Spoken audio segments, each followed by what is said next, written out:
Okay, well, good morning to both of you, Peter and Marnie.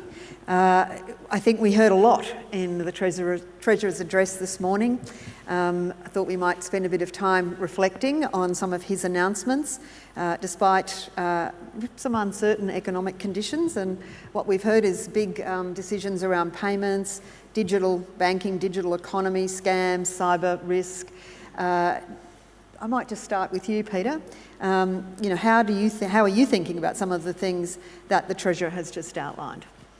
Well, I think you're right. We're in a very uncertain period is probably the way to describe it, but we'll always have uncertainty, I think, in this new world. And what we're pleased about today is that we've got a roadmap with some dates. So we're looking through some of the challenges we have in the short term and have a roadmap. And one of the things we're really pleased about is it's encompassing a lot of areas across a lot of regulators, actually. So the fact that we're coordinated across payments, removing checks, the move to the MPP away from BECS. If you think about digital ID, that links in with the scams initiative.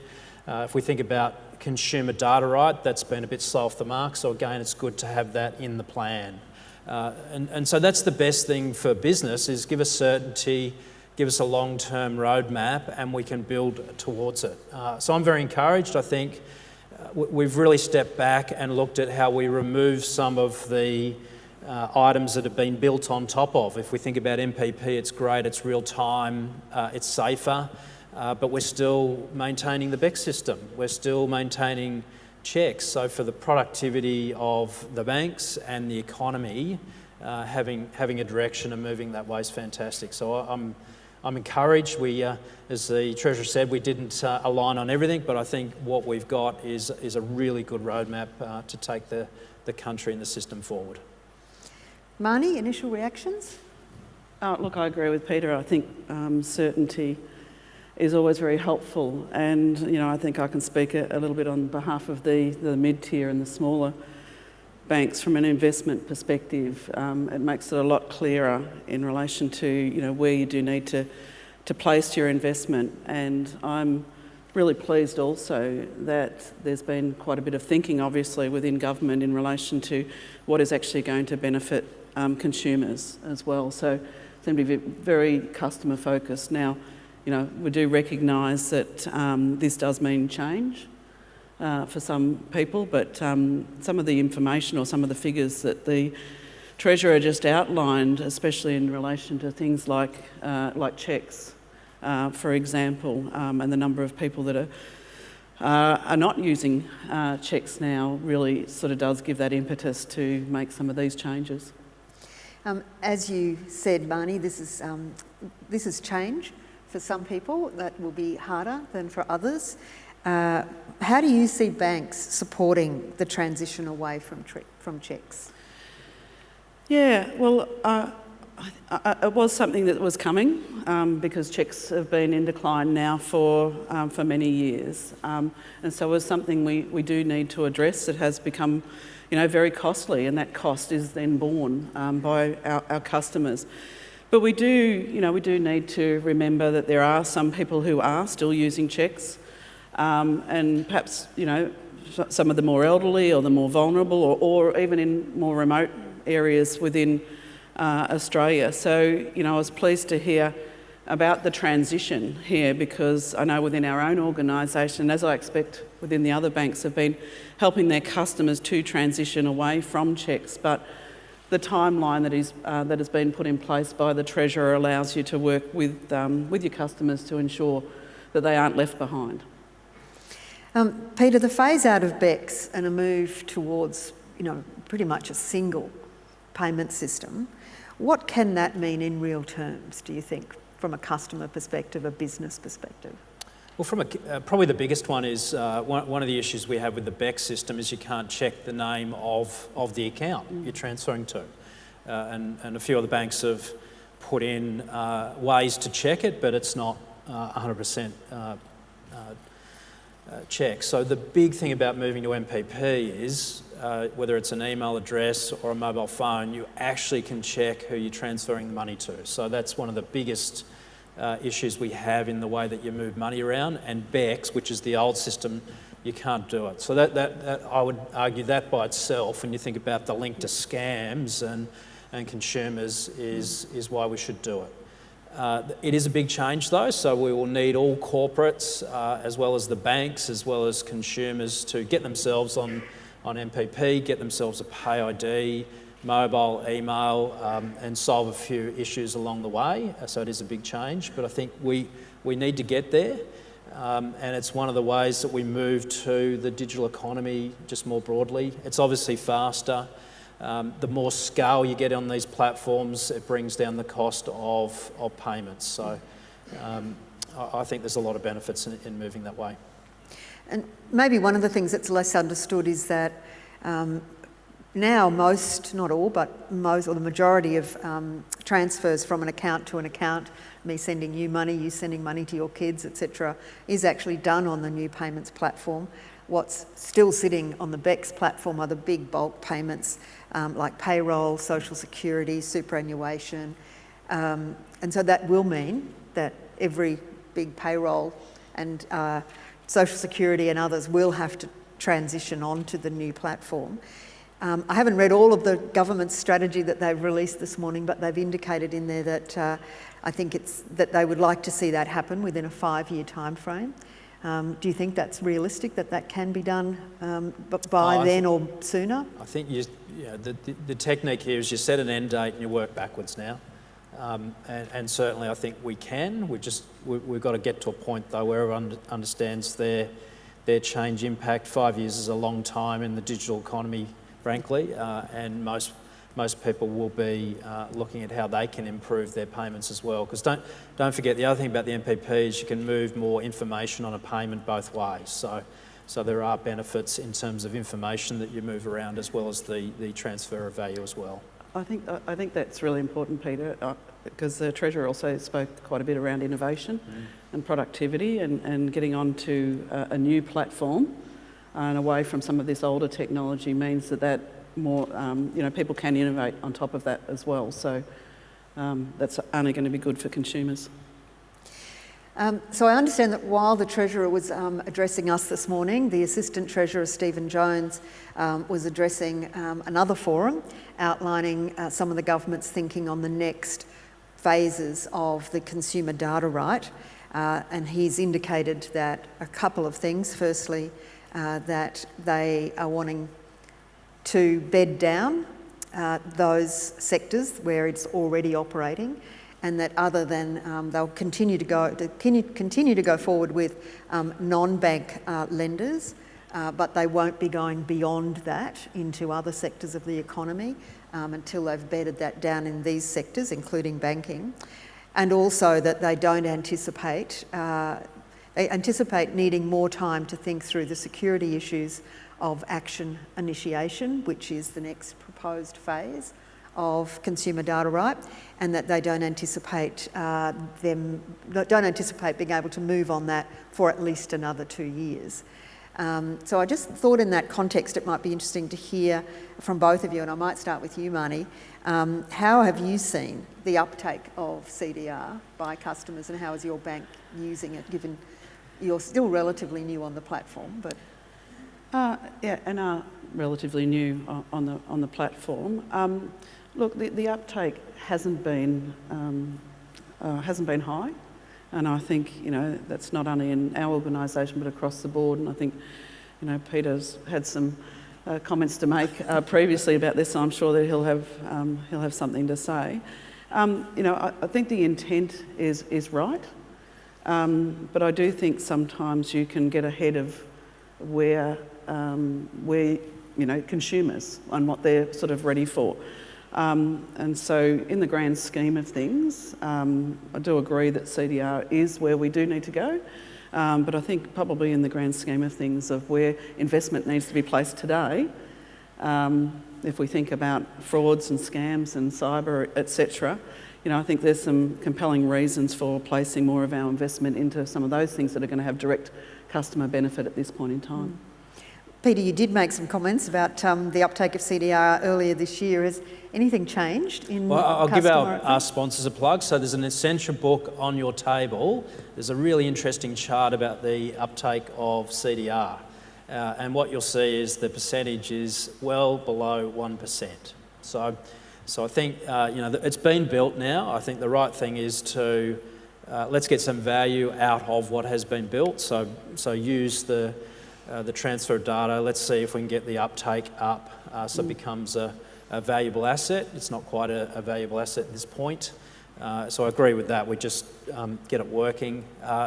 In the case of Westpac, we are looking to ingest data through CDR for mortgage applications, and that is providing a little bit of benefit, but we've got to get it scaled. It's no use putting more functionality onto a system if it's not going to scale. So let's get what we've done scaled and make it a valuable asset. Just before I leave payments and some of the announcements this morning, one of the points the Treasurer made is that our current regulatory framework around payments was put in place in 1988. Which was a long time ago in the digital world, and one of the fastest growing areas of payments is digital wallets, and that it's the government's intention, as I understand it from the Treasurer's announcements this morning, to build the regulatory architecture to give the RBA an expanded mandate to regulate in the digital wallet space.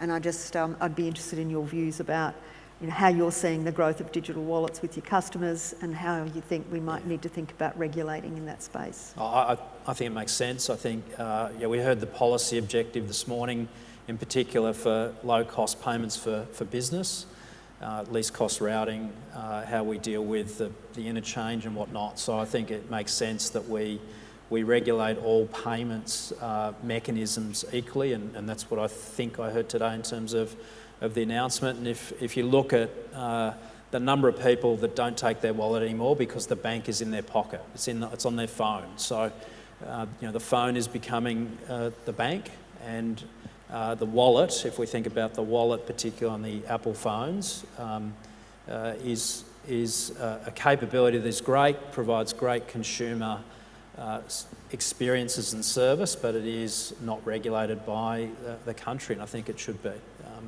So I think the bank will be in your pocket is where we're going, and I think that can be at all stages. We think about it in consumer, but increasingly in business and even in corporates. Real-time presentation of data on tablets and phones and whatnot is coming, and so we've got to think about things more broadly. If you then put in central bank currencies and whatnot across the top of it in multiple countries with those, we've got to think through the issues there as well. And Marnie, you're seeing your customers continue to grow in terms of registration of the cards in their wallets? Yeah, no, absolutely. I think we're seeing it right across the industry, as you know, Anna. But I think there's been a lot of infrastructure that's been built here in Australia, and there is others that have come into the country. I think we just need to have a level playing field. I think from a regulatory perspective, I think that just makes sense, and I think we're all happy to share the infrastructure, but I think it must be, the ecosystem must be a level playing field. Yes, I refer to the Accenture ABA report again and say that it identifies there's been a 12,000% increase in the value of transactions being using mobile wallets in the last 3 years. So that is rapid change. And trying to keep up with that in a regulatory sense is, I think, a challenge for for how governments move through the parliamentary process. So let's see how that goes over the next. I think he said they were looking to make changes by the end of 23, subject to consultation. Look, I might move to the broader economy. We saw a 12th interest rate rise yesterday, and obviously that wouldn't have happened if the Reserve Bank wasn't still of the view that more needed to be done to try to bring and rein in inflation. Peter, I might start with you. How do you see the current inflation challenge unfolding, and what do you think we've got to expect in the next few months ahead of us? Yeah, I think it'll be interesting to see what the Reserve Bank Governor says later today, but it was certainly a a release where the tone and focus became inflation and also inflationary expectations. So we can see the goods inflation coming down, we can see inventories going up. That probably means more price discounting to clear inventory. So the goods side of the economy looks pretty good. The cost of moving freight internationally is back where, or probably below COVID levels. So that goods side, I think, is under control. It's now the services side. And I think the trick there is, or the key metric there is employment. The employment market is still very strong. Interest rates will impact that at some point in the sense of the level of employment in the economy will come off a little bit. And I would just say on that, for all members of the ABA, we're very focused on making sure that we're ready to help customers if they need it. So one of the things that we all say is please call us early if you need help. And I think that going through that 4% level for interest rates, hearing some of the conversations in the last 24 hours, I think people feel, and interest rates are a blunt tool. They don't impact everyone evenly. Unfortunately, it's a very uneven impact. But if customers are needing help, call us early, and certainly the members of the ABA are ready and thinking about what we need to do to help.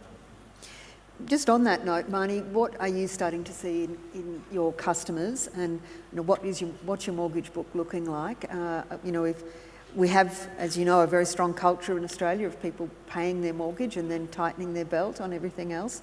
At some point, as rates continue to rise, if they do, there's a snapping point for a certain percentage of customers.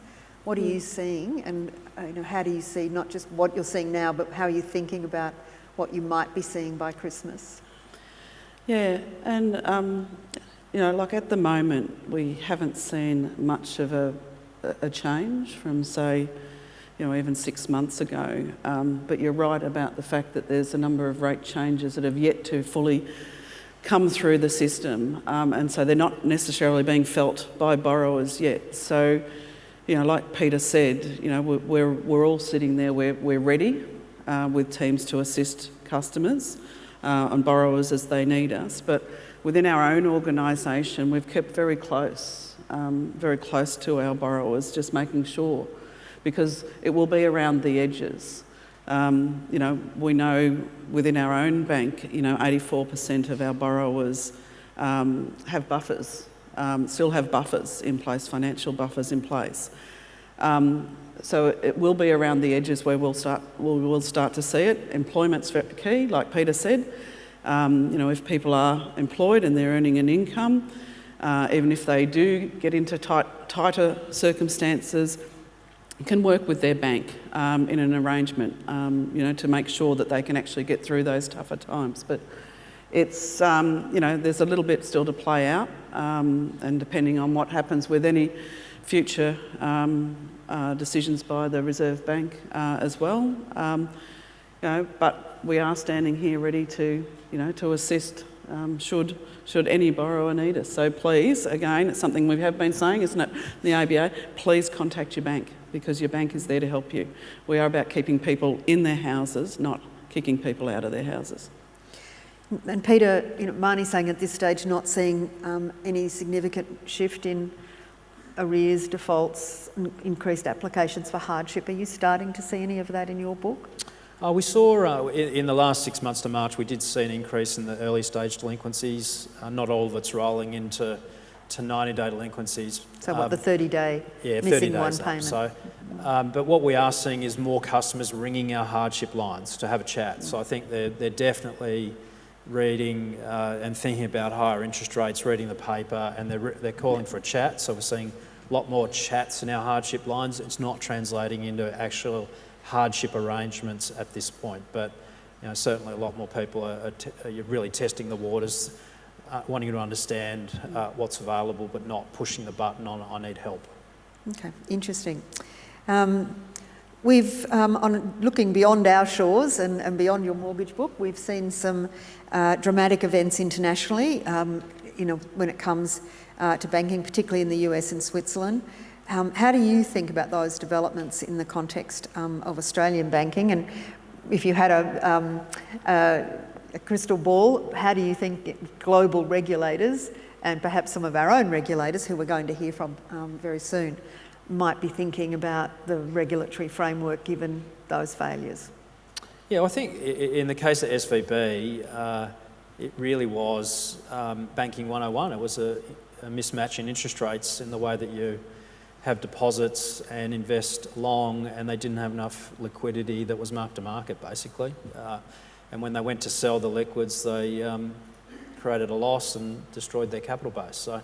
So I think, from the Australian perspective, APRA has had pretty clear rules on interest rate risk in the banking book, and we hold capital. And as I've said to John, we might have had a debate about whether that was right or not, and the level of it, but it's steered the country in a pretty good stead from that particular case. I think the bigger learning for us, though, is just speed. The speed of information and news, but more importantly, the speed of disinformation and incorrect information moving in a digital world, can see things happen quick. And the Treasurer also said when you interviewed him that is one of the issues that we're dealing with. I think it's always been there because markets react pretty quickly. What's different now is it's not only markets, but retail and business customers can react quickly as well. And so the best defence to that is reputation of banks doing the right thing, but keeping us well capitalised, well funded, well provisioned, but also maintaining a high reputation and making sure that we're managing and we're dealing with all those issues. But it has been an interesting time. And Marnie, on that issue of speed, is that a question that you and your team, ask these questions you're asking yourselves? Once upon a time you could see the line forming around the corner and you knew you had a problem. You can't see that line anymore. You're looking at, have we got the tools that will tell us quickly enough that something strange is happening in our book?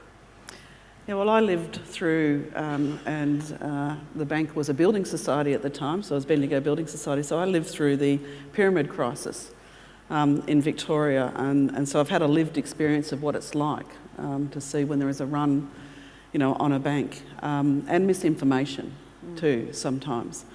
And so you can, you could physically see it occurring, and you had not much time, but time to be able to to settle, I suppose, and to put the appropriate messages out and to work with your customers.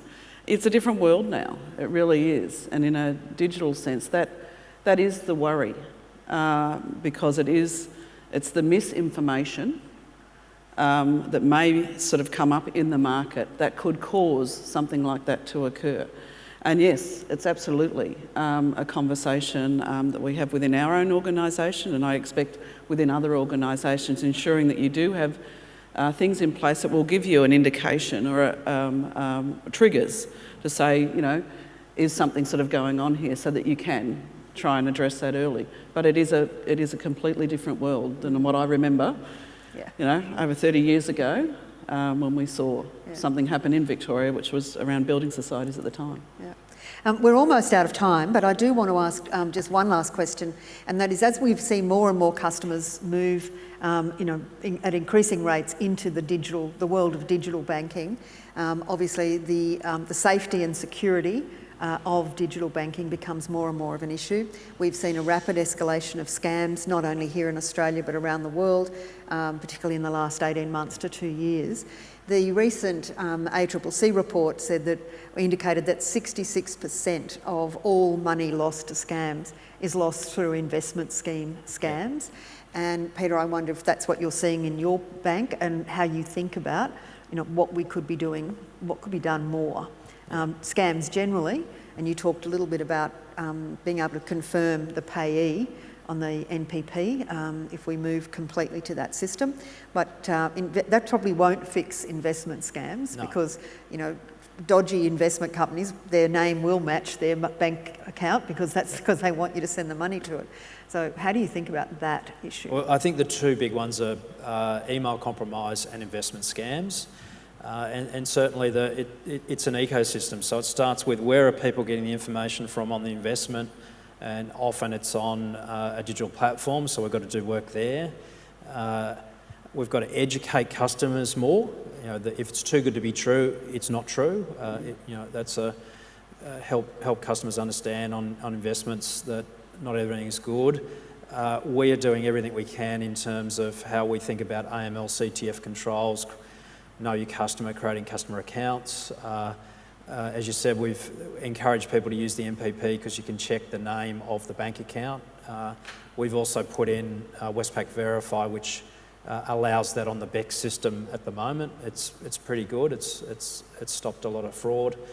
And then you've got to look at the off-ramps. So if you think about money moves through the system, then it goes out of the country, we've got to look at the off-ramps, and often the off-ramps involve a digital currency exchange. So we've looked at ways to put a bit of sand in that process, so it's harder to get the money out of the country. If we can keep it in the country, we can get at it normally, but the money's leaving the country. So we have put some blocks on digital currency exchanges very recently. So you've got to look at all aspects of it, and it starts up the front with where the information coming from, educating people. We can do something in the banking system, and then making sure we sort of stop what we can. I think we stopped 60% of scams, but as the ASIC report highlighted, if it gets out of the bank, the recovery rate's only 12% in the industry. So that's stop it, and then work out how we stop it getting out of the country. Yeah. I think also too, in our quest, to meet the expectations of our customers around speed and ease and convenience, and in the digital world. The dark side of that is that cyber criminals can move very quickly to move money. So, it's about the balance and the trade-off of friction in the system too. And, I can speak on behalf of, our bank. I think customers are more acceptive of a little bit of friction there now. I think you call it sand. Peter, I call it friction, but a little bit of friction there, that maybe having a payment that goes immediately isn't the best outcome, that a couple of hours is fine, or 24 hours is fine, just to ensure that the double checks are there to make sure that that is a transaction that actually should be occurring and going to where a customer actually wants it to go, rather than a fraudster being in the middle of that transaction. Well, going back to where we started, which is the new payment strategy, as I said, I've only had a chance to skim it this morning, but it does outline 4 principles. And the first one is trustworthiness and safety, and that's put above speed, efficiency and innovation. And I think that's probably, given our experience in the last couple of years, a very important, a small but important shift. Ladies and gentlemen, I think we've covered a lot of topics with Peter and Marnie. I think it's set us up well for some of the sessions that we're about to go through. Can I ask you to thank Peter and Marnie for sharing their thoughts on many topics? Thank you.